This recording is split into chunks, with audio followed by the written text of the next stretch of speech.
तो मैंने आपको हालिया के एक एपिसोड में उस शख्स की कहानी बताई थी जिसकी छाती में मटर का एक दाना अंकुरित हो गया था। आज मैं लेकर आया हूँ एक ऐसे शख्स की कहानी जिसके शरीर पर ही पेड़ उग गया और उसे दुनिया भर में ट्री मैन के नाम से जाना जाने लगा। मिलिए बांग्लादेश के रहने वाले अबुल बाजंदर से। अबुल की परेशानी ये है कि उनके शरीर पर ये पेड़ जैसी संरचनाएं उगाती हैं, जिसके चलते अबुल को अपने हाथ और पैरों पर 5 किलो का एक्स्ट्रा वजन उठाकर चलना पड़ता है। 10 साल की छोटी उम्र से ही अबुल एपिडर्मोडिस्प्लेसिया वेरुसिफॉर्मिस नाम की एक दुर्लभ बीमारी से जूझ रहा है। शुरुआत में तो वो इन संरचनाओं को काटकर फेंक दिया करता, लेकिन धीरे धीरे ये बीमारी उनके पूरे शरीर में फैल गई। अबुल शादीशुदा है और उनकी एक बेटी भी है जिसे उनका अपने हाथों से खिलाने का सपना ही रह गया।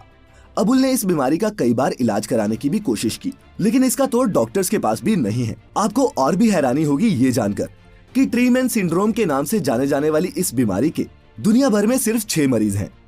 Fact number 2। दोस्तों, आपको भी कभी जाने अनजाने में कोहनी के पिछले हिस्से में चोट लगने से एक झटका सा लगा होगा, जैसे कि एक इलेक्ट्रिक शॉक। लेकिन क्या कभी आपने सोचा है कि शरीर में यह सिरहन सी पैदा क्यों होती है और ऐसा बॉडी के किसी और पार्ट के टकराने से क्यों नहीं होता? क्योंकि ये सिरहन जो करंट जैसी लगती है वो नर्व्स के आपस में टकराने की वजह से होती है, हड्डियों के टकराने से नहीं। अल्नर नर्व नाम की एक नस हमारे शरीर के ऊपरी हिस्से से नीचे हाथ तक आती है। ये बॉडी की सबसे लंबी अनप्रोटेक्टेड नर्व होती है, माने कि कोई भी मसल इस नर्व को प्रोटेक्शन नहीं देता। कोहनी के पिछले हिस्से पर जब कोई हिट करता है तो इसी नर्व पे इम्पैक्ट पड़ता है, और चूंकि नर्व्स इलेक्ट्रिक पल्सेस के थ्रू सिग्नल्स को ट्रांसफर करती हैं, इस ट्रांसफर के अचानक ब्लॉक होने पर ही हमें ये इलेक्ट्रिक शॉक सा लगता है। क्या समझे? Fact number 3।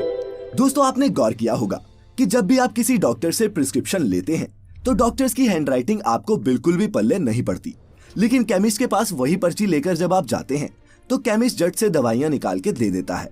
लेकिन क्या कभी आपने सोचा है दोस्तों कि डॉक्टर्स की हैंडराइटिंग इतनी गंदी क्यों होती है? या फिर क्या वो जानबूझ के ऐसे लिखते हैं कि हम मैंगो पीपल को कुछ समझ ही ना आए? नहीं दोस्तों, ऐसा नहीं है। डॉक्टर्स की ऐसी हैंडराइटिंग का कारण उनकी सालों की ट्रेनिंग होती है। डॉक्टर्स अपनी प्रैक्टिस के दौरान बहुत लिखते हैं, किसी भी और जॉब से कहीं ज्यादा। पढ़ाई के दौरान उन्हें बहुत सारे पॉइंट्स जल्दी जल्दी नोट डाउन करने पड़ते हैं, जिसके लिए वो शॉर्ट में ही ज्यादा लिखते हैं।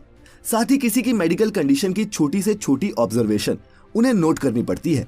इतना लिखने के कारण वो जल्दबाजी में तो लिखते ही हैं, साथ ही मेडिकल भाषा में इस्तेमाल होने वाली ज्यादातर बड़ी टर्म्स के शॉर्टर वर्जन्स इस्तेमाल करते हैं, और इसीलिए दोस्तों हमें तो उनकी हैंडराइटिंग कीड़े मकोड़ों की तरह लगती है। लेकिन दूसरे डॉक्टर या फिर हमारे लोकल केमिस्ट उन टर्म्स का मतलब बखूबी जानते हैं, और इसी के चलते वो हमें सही दवाई दे पाते हैं। आप क्या सोचते थे? नीचे कमेंट्स में मुझे जरूर बताना। Fact number 4। दोस्तों, किसी स्टोर या सुपरमार्केट में सामान खरीदते वक्त आपने देखा होगा कि बिलिंग काउंटर पे आदमी झट से सामान को स्कैन करता है और वो बिल में ऐड होता जाता है। लेकिन दोस्तों, क्या कभी आपने ये सोचा है कि कंप्यूटर को ये पता कैसे चलता है कि वो कौन सा सामान था? क्या वो इस सामान को देखकर पहचानता है? अगर आप जानते हैं तो दोस्तों अपने बाकी भाइयों के लिए बता दूं कि मशीन उस सामान को देखकर ये पता नहीं लगाती कि वो केचप है या सोप, बल्कि हर प्रोडक्ट पर छपे इस खास लाइंस वाले बारकोड को स्कैन करके ही किसी प्रोडक्ट को पहचानती है, जो हर तरह के प्रोडक्ट पे यूनिक माने अलग होता है। अब आप पूछेंगे कि इस बारकोड में ऐसा क्या होता है कि ये यूनिक होता है? ये बारकोड्स मशीन रीडेबल कोड्स होते हैं, नंबर्स और कुछ अलग अलग साइज की लाइंस का एक यूनिक कॉम्बिनेशन जो किसी कमोडिटी पे प्रिंट होता है। इस बारकोड में प्रोडक्ट का price, weight, date of manufacturing, expiry, manufacturer का नाम, ये सारी इंफॉर्मेशन एनकोडेड होती है। तो क्या समझे? Fact number 5। दोस्तों, आप जानते होंगे कि रडार दुश्मन प्लेन के अपने इलाके में आने की सूचना ग्राउंड कंट्रोल को दे देता है। लेकिन क्या आप जानते हैं कि रडार के आविष्कार से पहले किसी कैंप को हमले का अलर्ट कैसे मिलता था?